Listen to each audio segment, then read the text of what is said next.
Организация приема пациентов, обустройство приемных покоев главу региона в первую очередь интересует, насколько удобно жителям республики при обращении в медучреждение. Махмуд Али Калиматов ознакомился с уровнем технического оснащения организации, побывав в отделениях лучевой диагностики, педиатрии, реанимации, эндокринологии, а также в приемном отделении. Аппараты у вас все? Да, УЗИ хороший. А специализация что у вас здесь? УЗИ, да? По итогам посещения ДРКБ Махмуд Али Калиматов дал поручение главврачу больницы составить список материалов и оборудования, необходимых для эффективного лечения детей.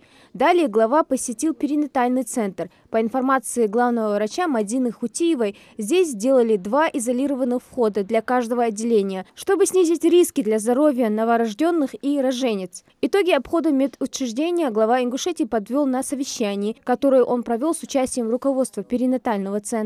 Было обозначено ряд проблемных вопросов, которые необходимо решать в первоочередном порядке. В частности, нерешенными остаются вопросы отсутствия у больницы собственного пищеблока и прачечной. Мы все равно наведем порядок.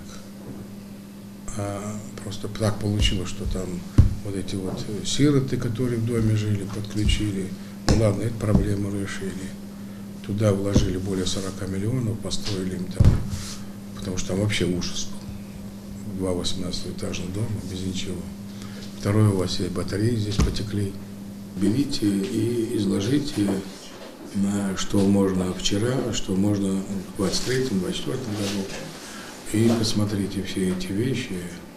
Значит, по пищеблоку вы так и ходите в детскую больницу? Вот этот вопрос очень остро стоит, Махмуд Али Шайпович, потому что наши женщины, которые кто-то как бурлаки таскают на тележках эту еду. Я особое внимание уделяю и буду уделять перинатальной, детской больнице. По итогам выезда глава Ингушетии Махмуд Али Калиматов дал правительству ряд поручений, в частности, выделить денежные средства на текущий ремонт котельного оборудования, подготовить предложение по строительству пищеблока и прачечной. Кроме того, поставил задачу фонду обязательного медицинского страхования приобрести для отделения реанимации перинатального центра необходимое оборудование. Хади Забриева, Хусейн Гаги, Висуп Ханиев, Рахман Цуров, Новости 24.